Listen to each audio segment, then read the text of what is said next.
Hello నమస్తే. నమస్తే. మీ పేరేంటి? రాజేష్. రాజేష్. మీది ఏ ఊరు? నర్సరావుపేట. నర్సరావుపేట. ఓకే. సో నర్సరావుపేట రూరలా? రూరల్. ఓకే. ఈసారి ఎవరికి వేద్దాం అనుకుంటున్నారు ఓటు? చంద్రబాబు. చంద్రబాబు అంటే అరవింద్ బాబుకి ఎందుకు వేద్దాం అనుకుంటున్నారు? నమ్మకం అండి. నమ్మకం అంటే ఎలాంటి నమ్మకం? అది టీడీపీ కదా. టీడీపీ ఏంటి ఎలాంటి నమ్మకం అంటున్నా? తెలుసా అని గెలిస్తే మంచి చేస్తారనుకుంటున్నారా? ఎలాంటి అభివృద్ధి చేస్తారనుకుంటున్నారు? అమరావతి తీసుకొస్తారా ఏంటి? ఏదో అది వస్తారు ఆయన గెలిస్తే. బాబాయ్ నమస్తే. నమస్కారం అయ్యా. మేము జగన్మోహన్ రెడ్డి గారు అయితే మాకు ఇష్టం అయ్యా. మాకు అన్ని పనులు జరుగుతాయి, మాకు అన్ని న్యాయాలు జరుగుతాయి. అంటే ఎలాంటి ఏ పథకాలైనా పింఛన్లైనా అమ్మ ఒడైనా. కరెంటు బిల్లు అన్ని పెంచుకుంటూ వెళ్ళాడు. కరెంటు బిల్లు కూడా మేమేం కట్టే పని లేదు. మాకు టీడీపీ ప్రభుత్వంలో ఒక సర్వీస్ వైర్లో బీక్కొని పోయారు. అది. సో ఇప్పుడు సంక్షేమ పథకాల వైపే ఆయన ఎక్కువ ఫోకస్ చేశాడు కదా. డెవలప్మెంట్ ఏమి లేదు, అభివృద్ధి ఏమి లేదే ఆంధ్ర రాష్ట్రంలో. అంతా అభివృద్ధి ఉంది. టీడీపీ వాళ్ళకి అభివృద్ధి లేనిది. అంతా బాగానే ఉంది. వాలంటీర్ వ్యవస్థ పైన అభిప్రాయం ఏంటి? వాలంటీర్ ఉంటమే మంచిది. వాళ్ళ కాడికి పోయి కాళ్ళ కాడ కూర్చొని పోవా రేపు రాపో ఎల్లుండి పో రాపో అనే పథకాలు అవసరం లేదు. వాలంటీర్దే బాగుంటది. ఇప్పుడు మీ ఊరికి దగ్గరలోనే ఉంది అమరావతి. అవును. అమరావతిని తీసేసాడు ఆయన. తీసేయడం అంటే 3 చేసి 3లో 1గా చేశాడు. చేస్తానండు 3 చేసిండు. అవును. ఏటికి ప్రాబ్లం ఏమి లేదు. వాటి వల్ల ఏమైంది? ఏమి లేదుగా. జనం అనుకోవటమే గానీ అన్ని బాగానే చేసిండుగా. ప్రత్యేక హోదా తీసుకొస్తా అని చెప్పి తీసుకురాలేదు. ఎవరు? ప్రత్యేక హోదా ఇంత ముందు చెప్పిన వాళ్ళు తీసుకొచ్చారా? ఇంత ముందు చెప్పిన వాళ్ళు తీసుకొస్తే ఇలా ఏం తీసుకోలేదు అంటానికి బాగుంది. ఇంత ముందు చెప్పిన పథకాలన్నీ ఏమైంది? మద్యపాన నిషేధం అని కూడా చేయలేకపోయాడుగా. చేయలేకపోయినంటే మరి కరోనా వచ్చింది, తీసేద్దాం. శానిటైజర్ తాగి చచ్చారు. మరి దానికి ఏందో చెప్పు. మరి శానిటైజర్ తాగి చచ్చారు మందు లేకపోయాలకే కుర్చేట్లో.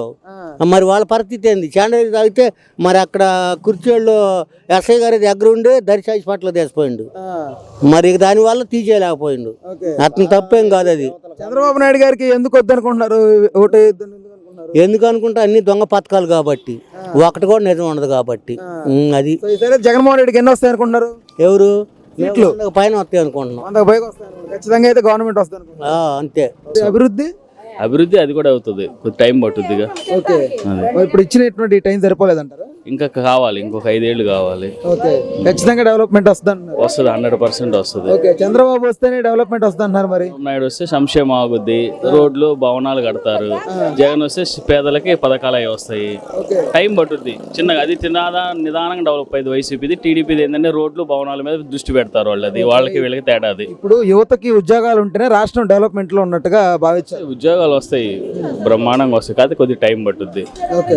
ఈసారి జగన్మోహన్ రెడ్డి వస్తాడు అనుకుంటున్నారా? అంటే చెప్పలేము, అది టైట్ పొజిషన్ నడవచ్చు ఇద్దరికి. ఎన్ని సీట్లు రావచ్చు ఒకవేళ వస్తే? వాళ్ళు వచ్చినా వీళ్ళు వచ్చినా 100-110 సీట్లతో బయటపడతారు ఎవరైనా. అంతే. అంత టఫ్ ఉందంటారు. అంత టఫ్ నడుస్తుంది. ఇప్పుడు మద్యపాన నిషేధం అని చెప్పి చేయలేకపోయారు కదా మరి జగన్మోహన్. మద్యపాన నిషేధం అంటే రామారావు గవర్నమెంట్ లో అయింది. ఇప్పుడు ఈ గవర్నమెంట్ లో అవ్వదు. అది ఎవరి వల్ల కాదు.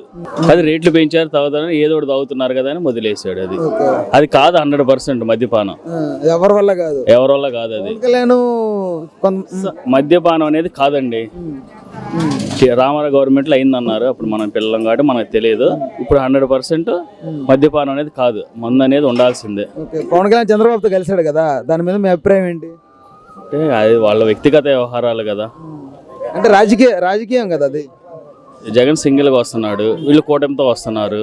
అది కథే. జగన్ ఏంటంటే డేర్ అండ్ డాషింగ్. గెలిస్తే గెలుస్తాడు, లేకపోతే లేదు. ఎవరితో చేతులు చాచి అడగవసరంలా. అది. Thank you. నమస్తే. నమస్తే. ఎవరికి వేద్దాం అనుకుంటారు సార్ ఓటు? జగన్ కన్నా. జగన్మోహన్ రెడ్డి గారికి. అవునన్నా. ఓకే. ఎమ్మెల్యే గోపిరెడ్డి శ్రీనివాసరెడ్డి అన్న. ఎందుకు? ఎందుకంటే అభివృద్ధి చేశాడు, బాగా చేశాడు. ఇప్పుడు ఆర్బీకే కానీ, ప్రజల సచివాలయం కానీ అన్నీ అందుబాటులో ఉంటాయి. ప్రతిదీ అలా ఎవరి దగ్గర పోయే పని లేదు, అందరి దగ్గర పోవాలి.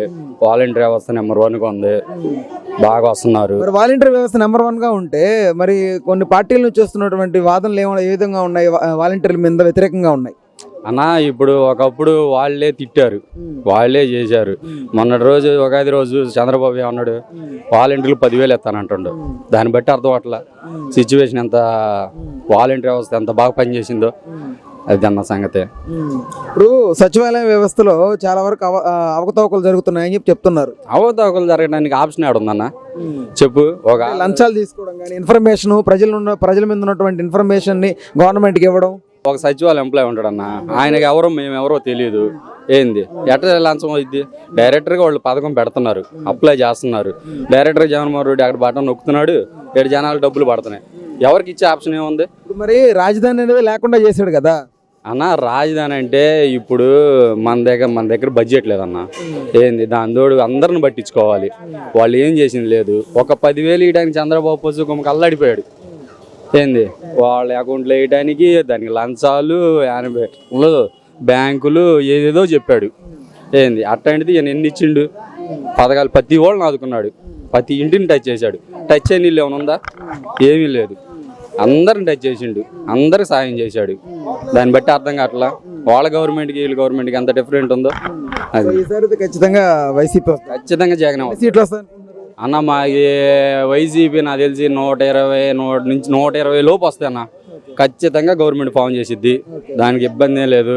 అనిల్ కుమార్ యాదవ్ను కూడా ఇక్కడ పెడతాం, చాలా ఇంపార్టెంట్. ఎంపీ క్యాండిడేట్గా ఏంది దానికి ఇబ్బంది. ఆయన మంత్రిగా చేసిన ఆయన, ప్రతి నోళ్ళలో నాటిన ఆయన అంటే తెలియని వాళ్ళు ఎవరు లేరు. ఇబ్బంది ఏం లేదు. ఆయన చూసి పెట్టేది, ఎమ్మెల్యేలని మార్చేది. ఎందుకంటే ఆడున్న బలగాలను బట్టి కులగన్న సర్వే జరిగింది కాబట్టి. కులగన్న సర్వే జరగటంలో ఏపీలో 2nd ప్లేస్ మందే. అది స్పీడ్ కావటంలో 3rd ప్లేస్ అయినా కానీ 2nd ప్లేస్ మందే. ఎంతో పక్కన తెలంగాణ ఉంది, చేసిందా? చేయలే. మందంతా కులగన్నలో వారం రోజుల్లో కంప్లీట్ చేసాం.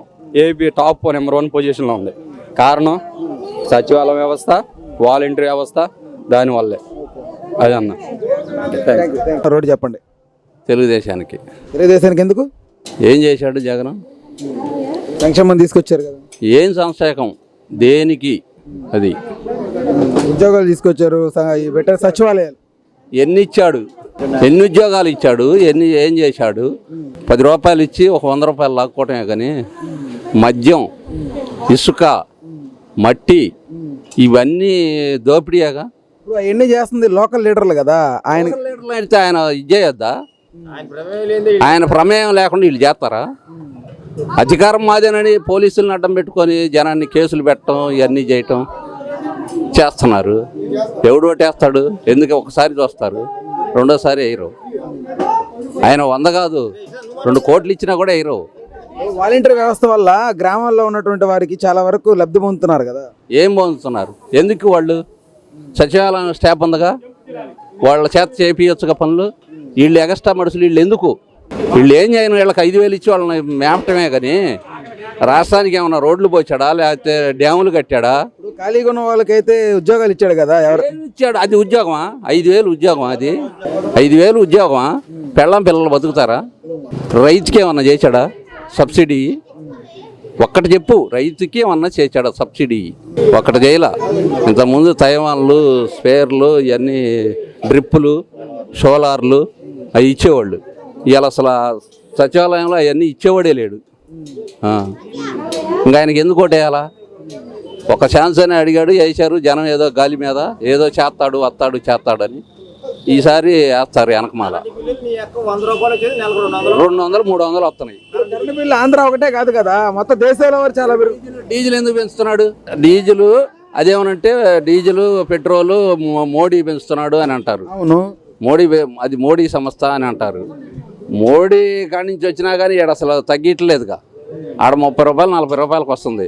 సరే ఇంకొక 40 తీసుకో, 70 రూపాయలు 80 రూపాయలు అన్న ఉంటే ఒక రకంగా ఉంటుంది. ఇక్కడ 100, 110 రూపాయలు నూగుతున్నారు. మళ్ళీ రోడ్లు చేస్తని రూపాయి ఎక్స్ట్రా నూగుతున్నాడు. అన్ని దగ్గర అన్ని రాష్ట్రాలు అంతే కదా. పెట్రోల్, డీజిల్ ధరలు మనకి పక్క రాష్ట్రానికే తక్కువ ఉంటుంది. ఎంత? 2 రూపాయలు తేడా 2 ఉంటుంది. ఒక్కోసారి 10 రూపాయలు ఉంటుంది, 5 రూపాయలు, 6 రూపాయలు అట్లా తేడా ఉంటుంది. అది ఓకే. సో ఎన్ని వస్తాయి అనుకుంటున్నారు ఈసారి చంద్రబాబు నాయుడు గారికి, పవన్ కళ్యాణ్ గారికి ప్రభుత్వానికి? ఎవరు చెప్పగలుగుతారు? సీట్లు ఎన్ని వచ్చేది ఎవరు చెప్పగలుగుతారు? 100 నుంచి 10 వస్తాయి అనుకుంటున్నాం. అయితే గవర్నమెంట్ వస్తుంది, గవర్నమెంట్ ఫామ్ అయింది. నమస్కారం అండి. నమస్కారం. ఈసారి ఎవరిని గెలిపిద్దాం అనుకుంటున్నారు? రఘుబాబుని గెలిపిద్దాం అనుకున్నాం. ఎందుకని? ఆయన మంచివాడు, వైసీపీ ఎమ్మెల్యే అవినీతిపరుడు, దురాఘాతాలు, కబ్జాలు, మా పనిమాల కేసులని పెట్టి జనాన్ని ఏడిపించటం, అతని ప్రవర్తన బాగాలేదని ఎక్కువ పర్సెంట్ రఘుబాబుకి ఓటేద్దాం అనుకుంటున్నాను. నరసరావుపేటకు సంబంధించి ఎలాంటి డెవలప్మెంట్స్ కావాలి? ఇంకా ఏ డెవలప్మెంట్ చేయలేదండి ఆయన అసలు. లోగడ శివప్రసాద్ గారు చేసిన డెవలప్మెంట్ తప్ప ఇంకొక వ్యక్తిగా వచ్చి ఒక బోర్డు వేసుకుని డెవలప్ చేసింది ఏమీ లేదు. ఇప్పుడు చేయగలిగింది కూడా ఏమీ లేదని నాకు పడుతుంది. అండర్ బ్రిడ్జి కావచ్చు, టౌన్ హాల్ కావచ్చు, సాదీఖానా కావచ్చు, స్టేడియం కావచ్చు, ఫ్లైఓవర్ బ్రిడ్జీలు కావచ్చు, ఏదైనా సరే మంచినీరు వాటర్ స్కీమ్ కానీ నగరికల దగ్గర ఏది చేసినా డాక్టర్ గారు చేసాడే తప్ప సిమెంట్ రోడ్లు కావచ్చు, ఎస్సీ పీడబ్ల్యూఎస్సీ గారు ఆఫీస్ కట్టడం కానీ, రిజిస్టర్ ఆఫీస్ కట్టడం కానీ ఇవన్నీ కూడా ఏది చేసినా ఆయన చేసాడే తప్ప వీళ్ళుగా కాంగ్రెస్ వాళ్ళుగా ఎప్పుడు కట్టారు. జిల్లా జడ్జీలు బంగ్లా కట్టింది కూడా శివప్రసాద్ గారి టైంలోనే. ఏది చేసినా గాంధీ పార్క్ కావచ్చు, ఏదైనా డెవలప్మెంట్ చేసినా ఆయన చేసాడే తప్ప వీళ్ళ టైంలో ఎలాంటి అభివృద్ధి లేదు, ఏమీ లేదు. వరగా శూన్యం. పంచాయతీ డబ్బులే జగన్ గారు కాజేస్తున్నారు. 15-14 ఆర్థిక సంఘం డబ్బులే. ఇంక వీళ్ళు ఏం చేస్తారు? గ్రామ స్థాయిలో కూడా ఏం చేయలేరు. జరిగే పని కాదు. ఆయన టైంలో హౌసింగ్ బోర్డు ఇళ్ళు కానీ, ఇళ్ళ ప్లాట్లు కానీ అన్నీ ఎవరికి ఏం కావాలో చేశాడు. వాళ్ళ పరిస్థితి లేదు, అంత అవినీతి. ఈ ఇళ్ళ ప్లాట్లు అన్నారు, వాటిలో కూడా ఎక్స్ట్రా రేట్లు వేసుకొని రైతు దగ్గరకు ఉన్నది తక్కువ రేటు, వీళ్ళు ఎక్కువ రేట్లు తీసుకొని గవర్నమెంట్ అంటగట్టడం. ఆ ప్లాట్ సరిగ్గా ఇంతవరకు ఇవ్వనే లేదు, ఎవరికి పట్టాలు ఇవ్వలేదు. ఒక్క ఇల్లు కూడా కట్టించారు అక్కడ ఈ ఊళ్ళో హౌసింగ్ బోర్డు కింద. ఈసారి అయితే ఖచ్చితంగా ఆనందబాబుని గెలిపించడానికి సిద్ధంగా ఉన్నారు జనం అదే ఆలోచనలో ఉండాలని మాకు అర్థమవుతుంది జనంలోకి. నమస్తే, నేను మోనిక. తెలుగు రాజ్యం ఇక ఊరూర రాబోతోంది. దినదిన ప్రవర్ధమానమవుతున్న తెలుగు రాజ్యం ఛానల్కు 2 తెలుగు రాష్ట్రాల్లోని 42 లోక్సభ నియోజకవర్గాల నుంచి న్యూస్ కంట్రిబ్యూటర్స్గా వ్యవహరించడానికి యువతను ఆహ్వానిస్తోంది. జర్నలిజం పట్ల ఆసక్తి, కనీస సామాజిక రాజకీయ పరిజ్ఞానం, స్థానిక పరిస్థితులపై మంచి అవగాహన, స్థానిక పరిచయాలు, గౌరవప్రదమైన జీవనం ఉంటే సరికొత్త సామాజిక విప్లవంలో మీరు కూడా భాగస్వాములు కావచ్చు. మీ అంతరంగాన్ని ఆవిష్కరించవచ్చు. ప్రతి లోక్సభ నియోజకవర్గ పరిధిలో 2కి అవకాశం ఉంటుంది. 30 నుంచి 35 ఏళ్ల మధ్య వయస్కులై జర్నలిజం పట్ల అభిరుచి, ఆసక్తి కలిగిన యువతి యువకులు తమ వివరాలు, జీవన విధానం, ఆసక్తి గల ప్రాంతం, పాస్పోర్ట్ ఫోటోతో కలిపి ఈ దిగువన నంబర్కు వాట్సాప్ చేయొచ్చు. నంబర్ 8125150555.